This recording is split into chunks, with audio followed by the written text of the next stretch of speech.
Halo, Assalamualaikum. Kenalin, aku Afralia Nur Zafira, biasa dikenal Vira. Aku adalah salah satu mahasiswi Politeknik Negeri Semarang yang biasa dikenal Polines. Aku ada di jurusan akuntansi dengan program studi Sarjana Terapan Perbankan Syariah. Kalian apa kabar? Semoga kalian baik-baik saja, dalam keadaan sehat, dan dalam lindungan Allah selalu. Amin. Nah, pada podcast kali ini aku akan membahas sedikit atau mengupas sedikit mengenai komunikasi bisnis. Apa sih komunikasi bisnis itu? Menurut aku, komunikasi bisnis adalah penerimaan dan pengiriman pesan yang dilakukan individu terhadap individu atau kelompok organisasi atau bahkan sebaliknya secara simbolis untuk mencapai tujuan tertentu. Nah, pastinya di dalam komunikasi ini memiliki unsur. Dalam berkomunikasi memiliki 5 unsur. Apa aja sih? Yang pertama, yaitu ada komunikator. Siapa sih yang berkomunikasi? Yang kedua adalah pesan. Apa sih yang akan disampaikan? Yang ketiga adalah media, sebagai sarana yang digunakan. Yang keempat yaitu adalah komunikan. Siapa sih lawan bicara kita? Atau untuk siapa sih kita berbicara? Yang terakhir yaitu ada efek. Bisa dibilang ini adalah dampak atau pengaruh apa sebagai hasil setelah kita berkomunikasi. Jadi sadar akan apa yang telah dilakukan ketika setelah berkomunikasi. Nah, terus bagaimana nih dengan unsur komunikasi bisnis itu sendiri? Nah, pastinya kita harus memiliki tujuan organisasi atau target. Kemudian adanya keterlibatan antar orang supaya komunikan. Kemudian menggunakan saluran impersonal atau personal dengan cara memanfaatkan media khusus, media massa, dan bisa cara bertatap muka atau langsung. Selanjutnya yaitu ada informasi, kemudian ada instruksi, opini, dan gagasan yang sesuai dengan keadaan yang ada. Dan yang terakhir yaitu menggunakan simbol agar lebih mudah dimengerti penerima pesan. Nah, lanjut ya. Ada fungsi dari komunikasi bisnis. Nah, yang pertama yaitu ada memberi atau mendapatkan informasi atau biasa disebut informing. Ini adalah contoh memasang iklan lowongan pekerjaan melalui berbagai media. Selanjutnya yaitu melakukan persuasi atau meyakinkan yang biasa disebut persuading. Ini adalah contohnya adalah negosiasi. Kemudian melakukan kolaborasi atau collaborating. Contohnya melakukan kerjasama berbagai pihak yang menurut kita saling menguntungkan, saling membutuhkan, dan melakukan integrasi atau integratif dengan melibatkan audiens. Contohnya apa sih? Saling membangun kepercayaan, saling membutuhkan dan menguntungkan, tidak merugikan siapapun audiensnya. Ya, tentunya adanya keterbukaan. Selain itu juga terdapat beberapa teknik dalam berkomunikasi bisnis. Apa aja sih? Dalam teknik berkomunikasi bisnis, yang pertama yaitu ada komunikasi verbal, di mana pesan tersebut dapat disampaikan atau diterima, serta adanya tanggapan atau sanggahan terhadap pesan yang telah disampaikan atau diterima, sehingga pentingnya mengelola ekspresi wajah dan nada suara ketika menyampaikan. Contohnya apa sih?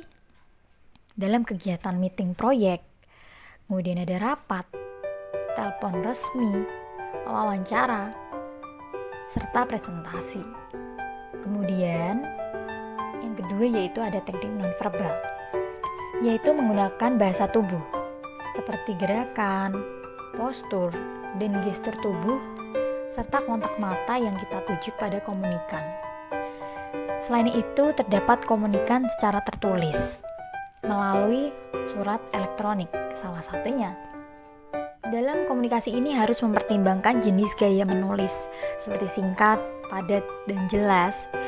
Kemudian juga ada formalitas, itu sesuai dengan audiensinya. Jadi kita harus tahu ya, sehingga pemformatan dalam menulis pun juga diperhatikan dan memikirkan target audiens yang membaca surel tersebut. Nah, selanjutnya terdapat jenis komunikasi bisnis. Tentunya Di komunikasi bisnis ini ada berbagai macam. Nah, aku akan sebutkan 4. Berdasarkan arah tingkat itu ada 3. Kalau arah tingkat ke atas, itu misalnya adanya komplain konsumen atas kesalahan produksi. Kemudian ada komunikasi ke bawah, misal pemberian penugasan dari atasan kepada bawahan untuk mempercepat produksi, meningkatkan produksi, dan meningkatkan pemasaran atau hal lain-lain. Dan komunikasi setingkat, itu misalnya sharing-sharing antar bagian guna memperoleh informasi. Nah, berdasarkan jenis media informasi itu ada 2. Komunikasi secara lisan, misalnya komunikasi sehari-hari, dan komunikasi tertulis itu misalnya surel atau surat elektronik, laporan keuangan, serta catatan. Dan selanjutnya yaitu berdasarkan kondisi, itu ada 3. Komunikasi formal, itu misal komunikasi dengan atasan, surat tugas yang resmi, dan surat keterangan rapat atau kegiatan. Terus ada komunikasi informal, yaitu komunikasi ketika sedang santai-santai. Dan yang ketiga yaitu komunikasi non-formal, yang komunikasi bersifat pribadi, misalnya curhatan antar pegawai internal maupun atasan atau bawahan. Kemudian berdasarkan ruang lingkup, yaitu ada 2. Komunikasi internal, misal ada kegiatan yang dilakukan secara berkala maupun rutin, dan teknologi sistem dan informasi ini dijadikan untuk mengirim surel atau terhubung secara internet. Dan kemudian ada komunikasi eksternal, misalnya komunikasi melalui media atau perantara yang dihubungkan dengan konsumen. Seperti apa sih contohnya? Tokopedia, Shopee, Lazada, dan lain-lain yang berbau e-commerce seperti itu. Karena menurut aku di Indonesia ini sudah banyak e-commerce, tapi yang lebih dikenal orang sekarang adalah Tokopedia, Shopee, dan Lazada. Nah, tentunya di sini kita harus bisa mengerti atau tips dan trik untuk komunikasi berbisnis. Apa aja sih? Nah, untuk yang pertama, kalian itu harus first impression itu penting supaya nggak salah pilih. Yang kedua, harus bisa membaca orang supaya mengerti karakternya. Nyaman nggak sih? Klik gak sih dalam membahas seperti itu.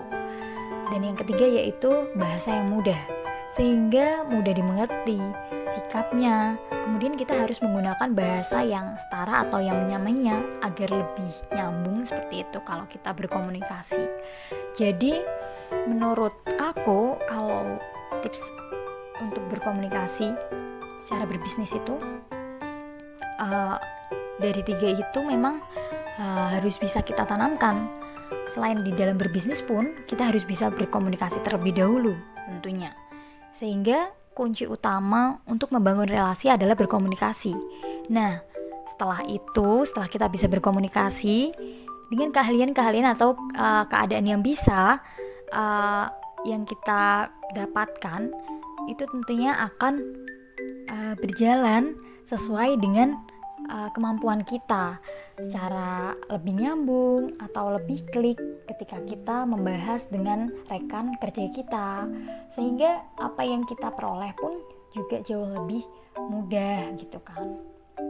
Jadi menurut aku komunikasi bisnis itu memang sangat penting, karena dengan adanya komunikasi bisnis ini kita bisa membangun relasi, bisa membangun kerjasama, dan kita pun apa yang kita tidak tahu menjadi lebih tahu, sehingga dengan adanya itu semua kita bisa lebih berkembang dalam usaha kita. Menurut aku cukup sekian aja yang bisa aku sampaikan ke kalian, semoga bermanfaat dan sampai jumpa di podcast selanjutnya. Wassalamualaikum warahmatullahi wabarakatuh.